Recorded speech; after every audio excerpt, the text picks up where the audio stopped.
You are now witnessing the 28th interview on the In This Corner podcast. You know who it is. I'm your host, Ty Finney himself.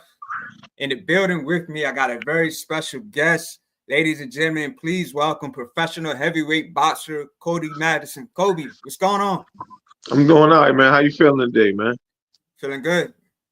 All right. Yeah, I appreciate you, Great. appreciate you coming through, 28th interview. We was able to make it happen fast. So man, I appreciate the opportunity. No, anytime, ain't no problem. All right, so let's get right into it, man. You off from Baltimore, right? Yes.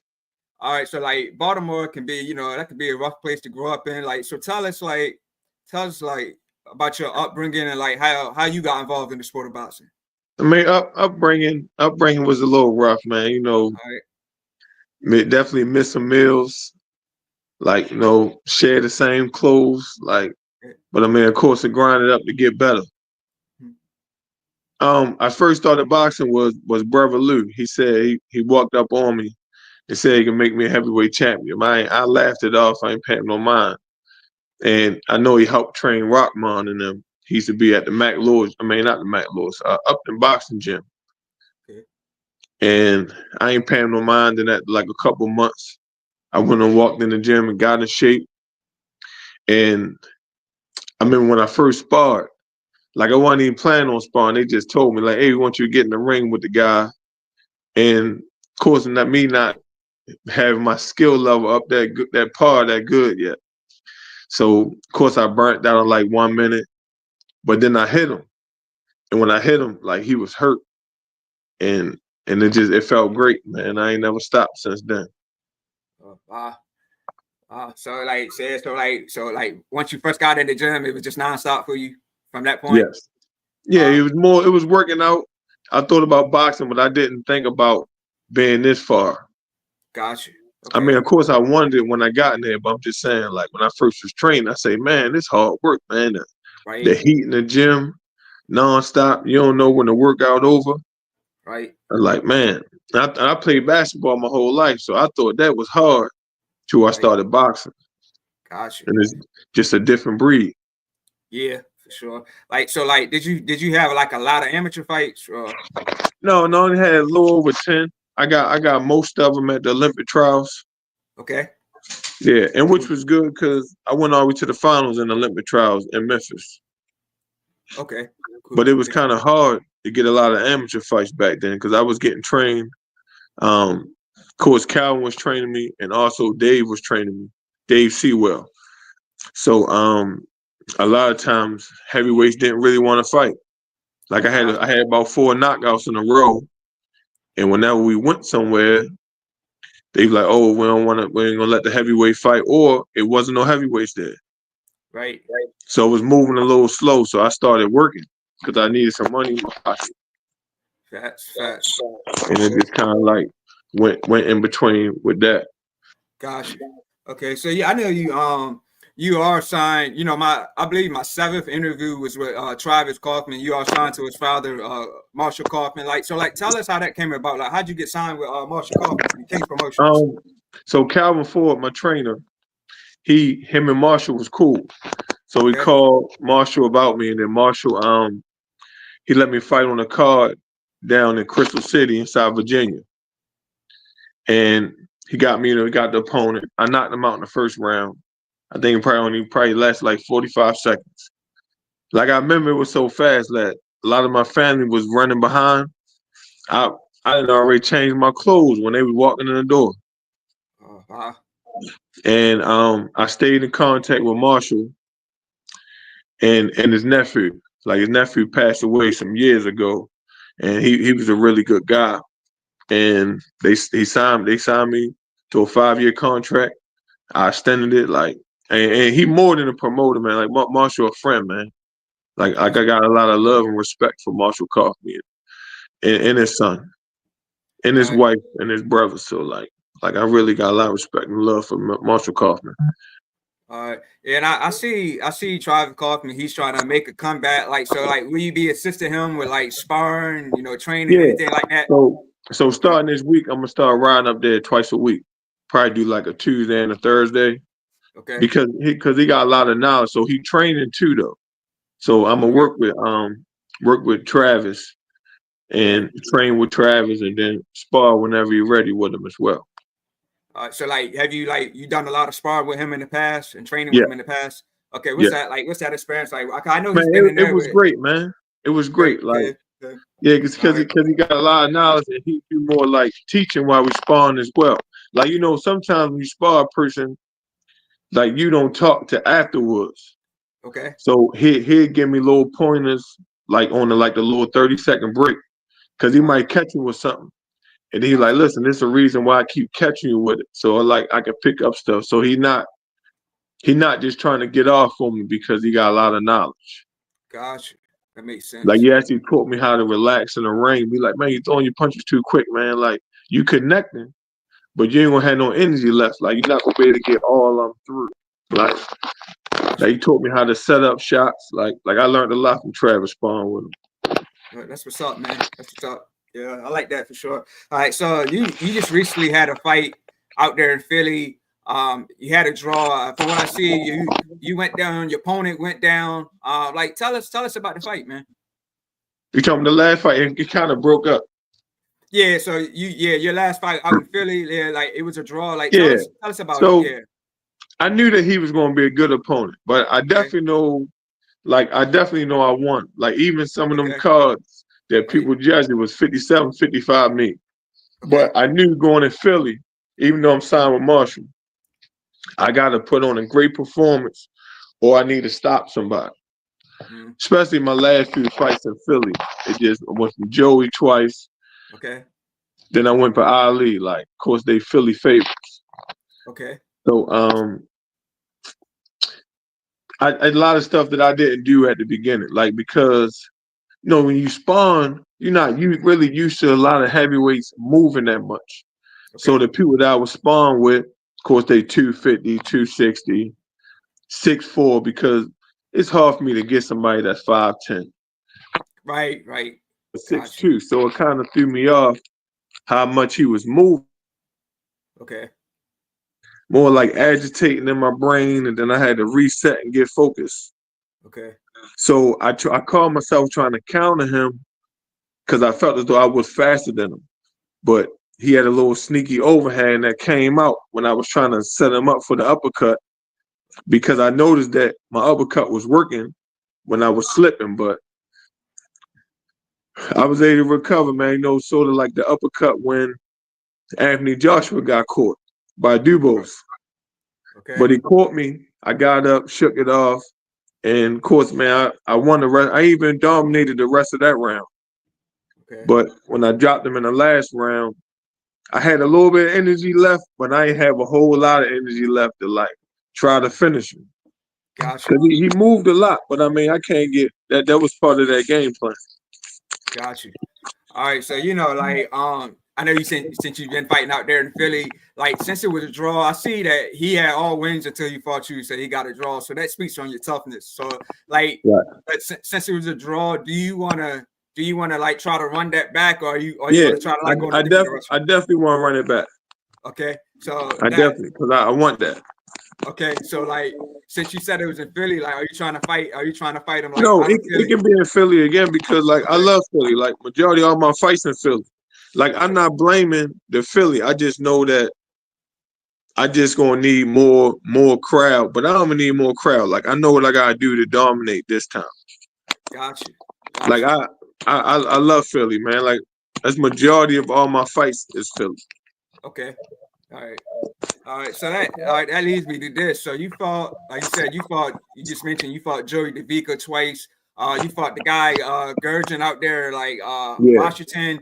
You fought Vianello. So like out of all these guys that you fought, like who would you say was your toughest opponent? The toughest, it probably would be Joey. Joey, okay.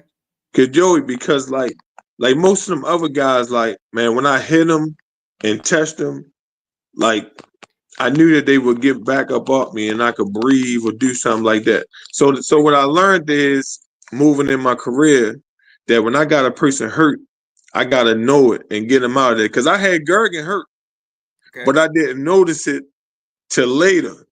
Okay. And I noticed that I kept trying to catch him because I heard him when I was on the rope. All right. When I was like slipping punches, I came out with a quick 2 and I heard him. Okay. So I got to trying to set it up more, and I was just on the rope too long. And I got caught right behind that ear, man. You know, he caught behind the ear. That hit a little different. Got you. But I gotta say Joey, man, because like it was hard for me to hit Joey. Like it was hard for me to like really hit his chin. Like Yeah. and he kept going. He kept coming. Like it was like Joey was my hardest fight. Got you. And to follow up with that, like I've seen Joey fight live. A lot of people might look at him and be like, his physique, he's a big dude. But yeah, Joey's been in there with some tough guys, Yeah. man. So He yeah, so different. He yeah. got a little quickness with him. Mm-hmm. Like it's hard to really drop him.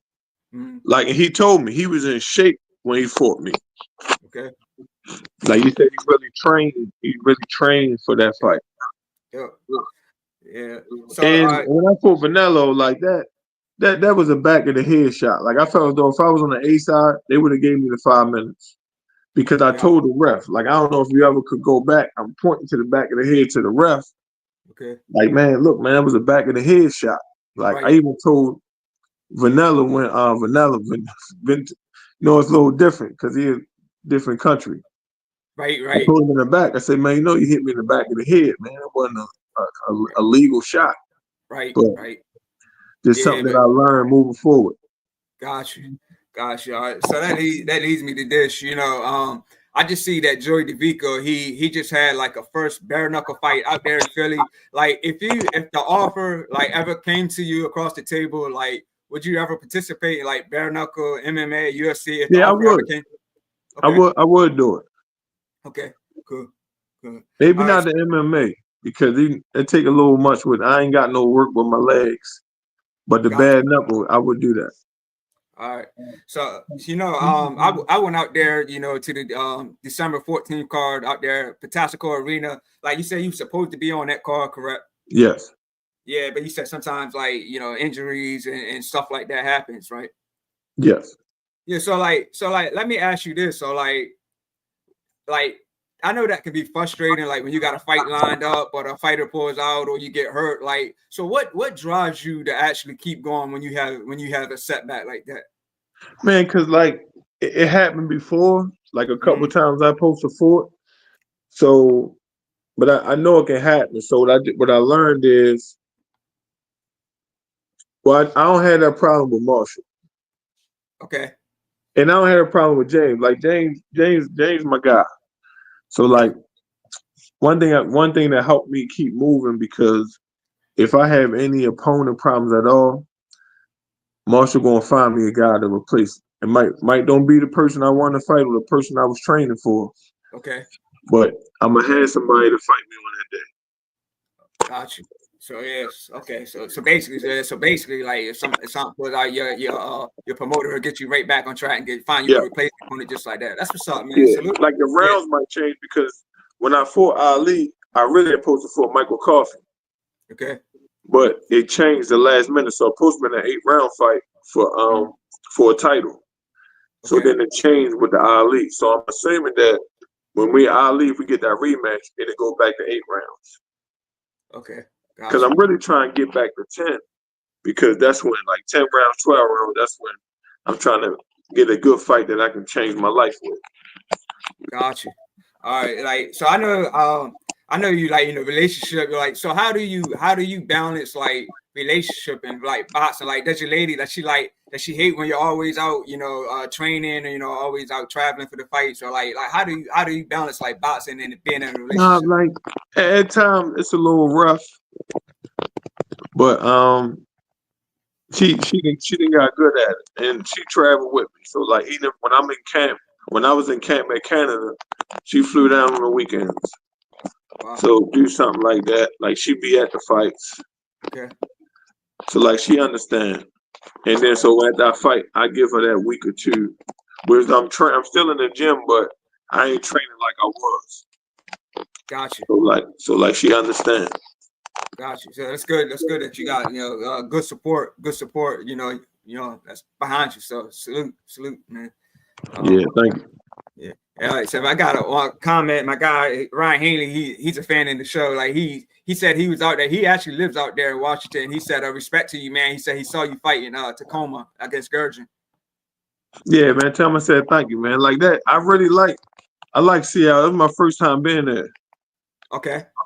All right. But yeah, I liked it. And I really love that ring, man, because that was the biggest ring I ever fought in. So I feel like that was the real heavyweight ring. Because the rings that I be in, they more like brawling. Like you can really box in there. Like if I probably had about maybe 2-3 more weeks or some better sparring, it would have been a different outcome that fight. Gotcha. Because I had him. I had him for the first 5 to I got to start getting tired. Gotcha. Like I'm not gonna say that's my age. I just think I needed some better sparring and more sparring before I got in that fight with Gurgen. Gotcha. All right. Ryan Hanley, he says they have a nice. He said they got a real great setup there out there in Tacoma. Yeah. Yes. So we got a nice heavyweight scrap coming up. On February 22nd. We got Joseph Parker versus Daniel Dubois. And then also I'm hearing in May we might get Martin McCauley versus Effie Ajaba. Like between those two fights, which one are you most excited for, and who you got in those fights? Well, the first one, like I think I'm going with Joseph Parker. Okay. And I feel like the second fight, man, big boy, man. He remind me of George Foreman, man. Yep. Like he keep coming forward. He willing to eat your punches. He just know that when he land his, he gonna feel it, man. Like you really gotta outbox. The only way to beat him is boxing, man. Gotcha. Like I feel like when Frank Sanchez fought Afi Jabba, like he boxed him, man. I think that's the only way you beat him. Gotcha. But you gotta box him for 12 rounds though. Right. Yeah. Because you can see that he's strong, man. And he probably stays strong for about 6 to 8 rounds. Yeah. And I feel you with that with Martin McCauley. A lot of people said that, especially like when he fought Jared Anderson. They was like, man, this guy's like the old George Foreman, man. He's standing in front of you. He just throwing his shots. He ain't backing down. So like, yeah, I like that. That's a bad guy right there, man. You can't trade with him. Cause I mean he got power. Like I ain't fought him, so I don't know how it is. But looking in, like you don't trade, but it might be. You might get a heavyweight. It could be anybody, but he just couldn't trade with him because Anderson could fight. He can fight. Yeah. He just couldn't trade with him. Like he wasn't that fighter for him. Yeah. I agree with you there. Like Anderson, he's quick and everything, but I guess McCauley's just a different animal. Like you said, he just couldn't do that with him. Yeah. All right. So my guy Aaron's in the building. He said, DMV, stand up. He said, I'm here to always support the area. Keep it up. Both of you, mad love. So salute to my guy. Yeah, that's Aaron, great. Thomas said, thank you. Yeah, appreciate him coming through. All right, so I seen the pictures that you train with Oscar Rivas. You train with Oda Wallin. You train with Matt Mudov. I think that's his name. Like all these guys you work with, train with. Like, is there any of them that like really give you an intense training session, intense workout session? Yeah, when I was in Canada, man. I can't really pronounce his name, man. Okay. He was knocking everybody out for a long time. Okay. Like he was strong, man. He was smart. He had great coaching. Okay. Like it was a difference. Gotcha. But I feel like the person that had the most energy and like speed and all that and keep coming was Ottawa. Okay. Like you just feel like, man, he ain't get tired, man. When we start. Yeah. Like keep coming. I hit him with some nice shots, man. He shook it off, man. He kept coming, man. Whereas though some people, you catch shots like that, they don't really want to come in no more. Gotcha. All right. So I've been to all the Tony Jetter's cards last year. I think he had about three cards last year. I see you fought on one of his one of his cards in the past. You was victorious. Like, do you think you like ever have a return fight there? You know, at the Maryland Live.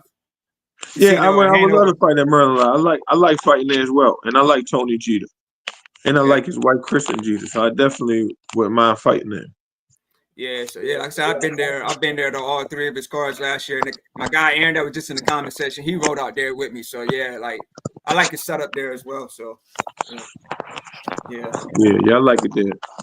Okay, so like you were saying earlier that you be working with Calvin, Calvin Ford, and when I went out there to the the card on the 14th at the Patasko Arena, I ran into Kenny Ellis. So like, what's it like working with Calvin Ford and Kenny Ellis? Calvin got a lot of knowledge, and so I work with Calvin Ford, Kenny Ellis, and Rodney Hunt as well. So then I got other gems like Marat and Kurt, but Calvin, like, he just brings something different out of you, man. Like he really opened up your arsenal. He let you know like I can't say when he in the corner, I feel confident because I know that like he give out the right instructions, and I know it worked. Whereas though you could train with a lot of people, but everybody can't bring that out you that they think you can do with anybody. Right. So like even as an amateur, man, I was there. I was at a fight, and because they don't really do a lot of tournaments, but it was a tournament, like a weekend tournament down Virginia. Okay. And I was training at the time. I was training with Dave and Maxell. So Dave couldn't make it. Calvin was coaching me from the outside. I wasn't even there with Calvin. I won the fight because of him. Wow. So I just respected it that long. I just know now, he be busy. Wow. Yeah. Yeah, and salute to Calvin because I know like I'm not a trainer, not like that, but like sometimes when I watch these fights and like in between rounds, some of these coaches don't really be giving good instruction. Like some of them just be like, keep doing what you're doing, keep doing what you're doing. They're not really giving them any instruction. So I like that, man. Like definitely got a coach. You need a coach in your corner who's actually breaking it down to you and telling you what you need to do and all that. So yeah, salute to Calvin, man. Yeah. So like, would you say there was like any workouts that he put you through that was like that put you to your limits and you was like, man, it's too much. Man, I'm gonna be honest with you, man. Like Calvin had me throw up a couple times, man. Like even Kenny, man. Like I done had some serious workouts with them, man. But I felt good afterwards. So like when I finally did it, I knew I was gonna be unbeatable, man. Like sparring, and when I went to the fight. Gotcha. So salute. Yeah, so salute to Calvin and Kenny Ellis for sure, man. So last night, we had the big fight. David Benavidez, David Morrell. Like, what's your thoughts on the fight? Like, what did you witness? Man, I felt as though it was more like it could have been a draw, or Benavidez, but not that high of a scorecard. Gotcha. Like I felt, I definitely wouldn't mind a rematch out of them two. Mm-hmm. Yeah. Both of them were 174. So they were both some big guys. Yeah, and I think Benavidez got the best of them in the later half, but Morrell. Yeah, that's what I say. Like I wouldn't take. I just felt like that score was a little lopsided. That's all. Okay, but Morrell did good, man. He had a nice good chin on him. So yeah, salute to them guys, man. And then when he was getting caught, he still fought, man. Most people when they get caught, they try to go with cover. Right. He stayed there, man, and held his own. Yep. All right. Yeah. So another question, not boxing related. If you could travel anywhere in the world, because boxing takes you places, out the country. Like if you could travel anywhere in the world, like where would it be and why? I want to go to Russia and fight. And that's because one of my favorite movies, man. I still watch Rockies, man, especially when I got a fight. Like when it's fight week, I watch Rocky every day. Wow. Okay. And then I add Creed in it. Okay, cool. Yeah. All right. So, appreciate you, taking your time to do the interview. Like anything you want to say in closing, like far as like your next fight date, where it could possibly be, like anything you want to say to your fans, your fan, anything. Yeah. Follow me on Instagram, Colby Madison 1, Facebook, Colby Madison. My plan is to try to fight March the 8th, March the 14th. Okay. Either California or Philadelphia. And Okay. plan to be victorious, come out with a belt. Like All I right. plan to have a good year this year. Like a All right. great year. Undefeated this year. Okay. And just keep it moving. Like I ain't ready to, I know I'm a little older, but I don't fight like I'm old. Gotcha. And I Gotcha. stay in pretty good shape, so I ain't going nowhere for a minute. All right, yeah, like that's a lot of thing. A lot of people try to say that boxing is a young man's game, but we seen guys, we seen Hopkins do his thing, Yes. almost up to 50, So yeah, we seen D Hop School, Kelly Pavlik, like we seen a lot of the older. We seen George Foreman come back, win the Yeah. title, yeah. So yeah, Klitschko supposed to be coming back. yep. All right. All right, man. Like I said, man, I appreciate you. Everybody tune in. Definitely give Cody Madison a follow on Facebook, Instagram. Y'all know where I'm at, man. On Facebook, it's Ty Finney. And you guys just witnessed the 28th interview on the In This Corner podcast. On that note, be out. Peace. All right. See you later.